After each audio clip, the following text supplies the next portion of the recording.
Bien, continúo con ustedes, amigos televidentes. Hemiplegia, hemiplegia, los dos vocablos son válidos, ¿no? A la hora de querer expresarse de este problema que en algunos casos, si es que no se ha controlado o si es que no ha tenido una atención inmediata, eso se vuelve como crónico o ya no se recupera. Doctor Silva, milagro, ¿ah? Le ganó el puesto al doctor Camacho. Hola, mi doc, ¿cómo está? Buenos días, doctor. Rosita María, muy buenos días, señores televidentes, buenos días. Pues sí, esta mañana vamos a dar más o menos unos lineamientos familiares, más que una charla de lo que se trata estos los lineamientos familiares que nosotros deberíamos saber como guías que yo diría que caben dentro del grupo de las preguntas frecuentes acerca de esto. Entonces, a ver si le rodamos el video. La hemiplegia no es otra cosa más que un síndrome neurológico que incluso nosotros tenemos dentro del rango de la prevalencia. Tenemos en pacientes de 55 años de edad una alta prevalencia. ¿Por qué, doctor? Es incluso la tercera causa de muerte, ¿no? Entonces debemos, yo diría, tomarle muy en cuenta esto. Es la pérdida de la motilidad voluntaria, no es otra cosa más, ¿no es cierto?, de la mitad del cuerpo. ¿Por qué, doctor? Porque a veces, o sea, depende de la patología que haya sucedido en el cerebro, hay disminución de la motilidad, o sea, la hemiparesia, o la pérdida, que es la hemiplegia, ¿no es cierto? O sea, de acuerdo a la topografía, a veces son directas o... ¿Cuál es el lado más frecuente? No, porque de acuerdo a la estructura cerebral y a las probabilidades de enfermedades que son inmensas, puede ser cualquiera de las dos partes, ¿no? Yo le digo porque el cerebro tiene dos hemisferios y el uno lee una cosa y el otro lee otra cosa, entonces yo decía, ¿cuál es el que podría afectarse con más frecuencia? Claro, lo que pasa es que, o sea, del cuello para arriba hablemos, ¿no es cierto? Ya. Cualquier situación que esté provocando, sea cual sea la causa, que esté provocando obstrucción del riego sanguíneo cerebral, eso va a dar como resultado de que o sea, no se oxigene la parte del cerebro que está bloqueada, ¿no es cierto? Ya sea por tumores, abscesos, por inflamaciones, infecciones, por cuestiones de virus. Y lo que vinimos más o menos de lo más frecuente a hablar ahora es de las que son súbitas.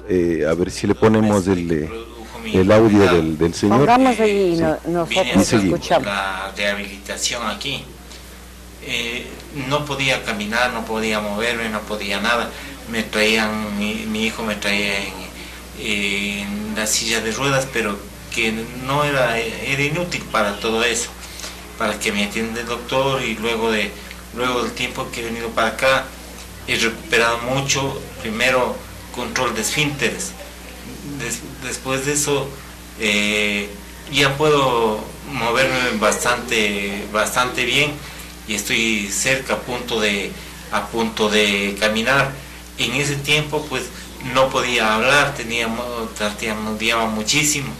He logrado hablar bien, no tengo ninguna dificultad en ese sentido. Era el lado derecho. Era el lado derecho, como le vimos. Claro, las imágenes fueron muy rápidas, sí. y bueno, lo importante aquí es entender, ¿no es cierto?, que usualmente lo que es súbito, lo que de pronto la persona está con todas sus capacidades y abruptamente tiene alguna patología brusca, a eso nosotros le llamamos enfermedad cerebrovascular. Ya. ¿No es cierto? Y que también antes se le llamaba accidente por lo súbito del asunto, ¿no es cierto? Entonces esto usualmente es de tipo sanguíneo, ¿no? Puede ser ocluyente o puede ser semiocluyente, dependiendo si el asunto es trombótico, si el asunto es embólico, o sea, como un émbolo en función de émbolo, o si no una hemorragia, ¿no es cierto? Tiene algo que ver la presión arterial también, ¿verdad? Que se reventó. Entonces, claro, los factores, y a eso vienen los consejos, porque los factores, justamente estamos hablando que son la calidad de vida del paciente, la que tenemos que nosotros traer a acotación para nosotros no decir solamente un Dios no quiera. Dios no va a querer que no nos dé, pero también depende mucho de que Dios nos dé a nosotros la disciplina necesaria para adquirir un régimen nutricional sano, hacer ejercicio, porque el sedentarismo es uno de los factores. También hay factores heredofamiliares, genéticos, también que se busca. Por ejemplo, los factores predisponentes son las enfermedades como la hipertensión arterial, la diabetes, enfermedades en donde se caracteriza que la presión sanguínea sube. Y usted hablaba, doctor Silva, de un promedio de edad, hablaba de los 50 años en adelante. Pues lógico, ahí es cuando se va notando que se va acentuando todo lo que genéticamente se trae en la sangre, ¿no? ¿Verdad, doctor? Sí, como yo insistiría, es la tercera causa, ¿no? De muerte. Oiga, doctor 800 por cada 100,000 habitantes. Usted hablaba más de o menos virus está, también, ¿no? ¿verdad? Por ejemplo, ¿qué virus puede ser el que cause esta afección?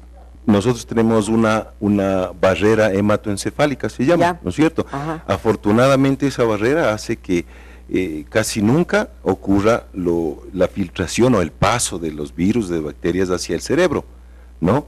Hay enfermedades en donde la oxigenación cerebral fue en déficit el momento de nacer. Pero bueno, dentro de lo más general y dentro de lo común que sucede con alta frecuencia es de tipo sanguíneo. Entonces tenemos como resultado el medio cuerpo paralizado, a veces compromete también en las hemiplegias alternas hasta del otro lado, ¿no? Porque depende qué pares craneales, o sea, depende dónde se produjo el accidente cerebrovascular. Por eso ya con eso dilucidamos bastante acerca de la topografía, porque depende de la topografía para que, como el paciente que vimos anteriormente, incluso estaba alterado el centro del habla, estaba táxico, o sea, con muchos síntomas. Los síntomas va a depender, por ejemplo, no controlaba esfínteres y... Eso me llamó la atención, el mismo paciente lo dijo, doctor. Sí, o sea, eso es bastante frecuente en un inicio, ¿no? Lo bueno es que la atención multidisciplinaria que debe tener el paciente. Porque nosotros no estamos aquí, por ejemplo, para desmerecer el grupo necesario que tiene que tener un paciente con hemiplegia. O sea, un paciente hemipléjico necesita un neurólogo, en el caso de que no sea quirúrgico, o un neurocirujano. Hay que diferenciar mucho entre un neurólogo clínico, que es una especialidad, y el neurocirujano, doctor Silva, que se dedica a la porque operación. El hombre, ¿no es cierto? Dice, el paciente en el video dice que llegó en silla de ruedas y prácticamente ya se le miró el rato que salía de las terapias caminando, doctor. Eso es importante. También decía que al comienzo balbuceaba y no podía pronunciar bien las palabras. ¿Habla claro? Sí, el asunto es que es tan variado la gravedad de los síntomas, tan variada la manifestación de los síntomas, ¿no es cierto? Porque depende de la región, depende del grado de hemorragia que pueda tener, depende de dónde es la hemorragia. Por ejemplo, hay hemorragias que nosotros tenemos unos como capitas en el cerebro, ¿no? Entonces, dentro de las capas también hay 3 posibilidades de espacios en donde puede estar el coágulo sanguíneo. O también les llamamos intraparenquimatoso. El parénquima quiere decir dentro del cerebro, o sea, como quien dice dentro del queso, ¿no es cierto? Ahí está la hemorragia. Por ejemplo, es más difícil cuando se es intraparenquimatoso, ¿no es Ahora, cierto? doctor, hablando esencialmente del tratamiento, si un paciente llega en las condiciones que llegó, el que acabamos de ver en el video, ¿cuáles son los primeros pasos dentro de un tratamiento de acupuntura? El primer mensaje, yo pienso que es el más importante, o sea, que el paciente cambie de política en el asunto de decir me voy allá o acá. O sea, el paciente hemipléjico necesita una atención multidisciplinaria. Como digo, luego de que en el caso haya sido neurocirugía, sigue el neurólogo clínico, y lo más pronto posible, apenas salga del alta del hospital, acudir a hacerse rehabilitación física con acupuntura, porque la combinación es perfecta. Nosotros tenemos, por el mecanismo de acción que realiza la acupuntura, nosotros tenemos unos resultados bastante buenos mientras más temprano acudan a acupuntura, ¿no? Entonces, porque los resultados son buenos. Incluso uno de los expresidentes de aquí tuvo un accidente, una enfermedad cerebrovascular, que se hizo acupuntura en España y le fue muy bien por lo oportuno, porque todo a tiempo es bueno, dice el dicho popular, ¿no es cierto? Tiene mucho de razón. Entonces, esto es en función de la experiencia, porque nosotros tenemos muchas cosas para hacer. Le debe ser más fácil despertar a un tratamiento que después de algunos años que ha pasado en letargo, ¿verdad, doctor? Sí, porque lo que sucede aquí es que a nivel del especialista neurólogo clínico, lo que tratamos es de mejorar, de acuerdo al mecanismo de acción de los fármacos, la irrigación sanguínea y esto, ¿no es cierto? Tal vez si le pongamos en la parte que es donde está el paciente.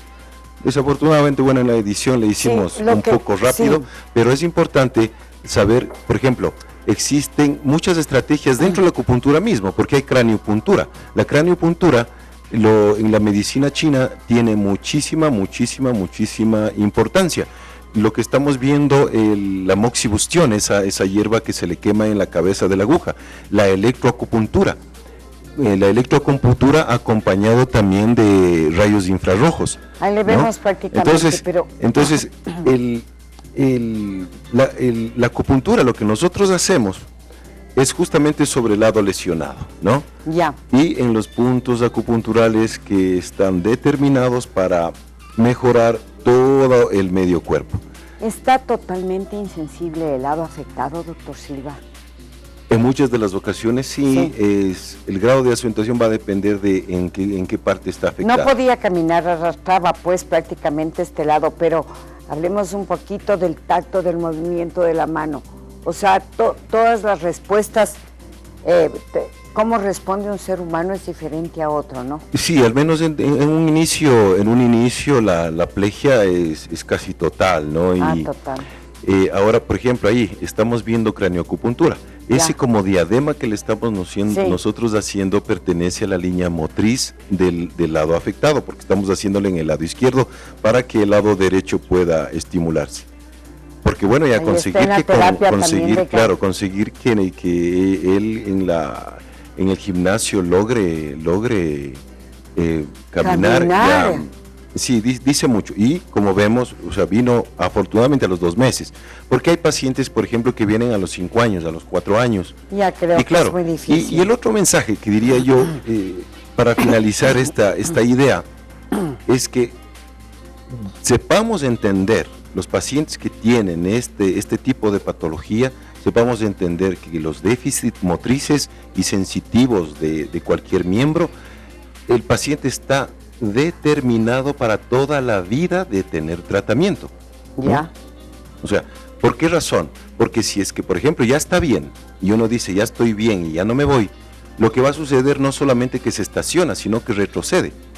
Porque existen diferentes fases dentro de las consecuencias, ¿no?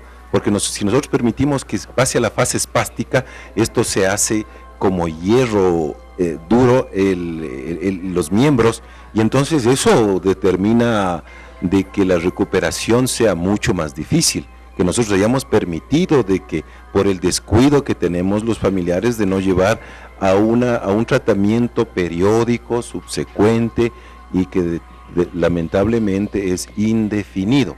Es decir, nosotros no podemos decir que el paciente ya, o sea, hasta aquí nomás.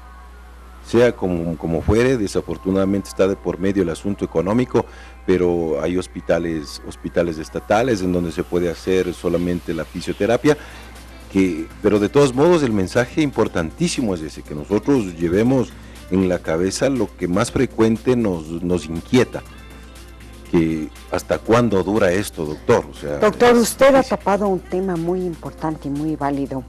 ¿Usted no se ha puesto a pensar, doctor, que en algún momento se puede implementar también el departamento de acupuntura?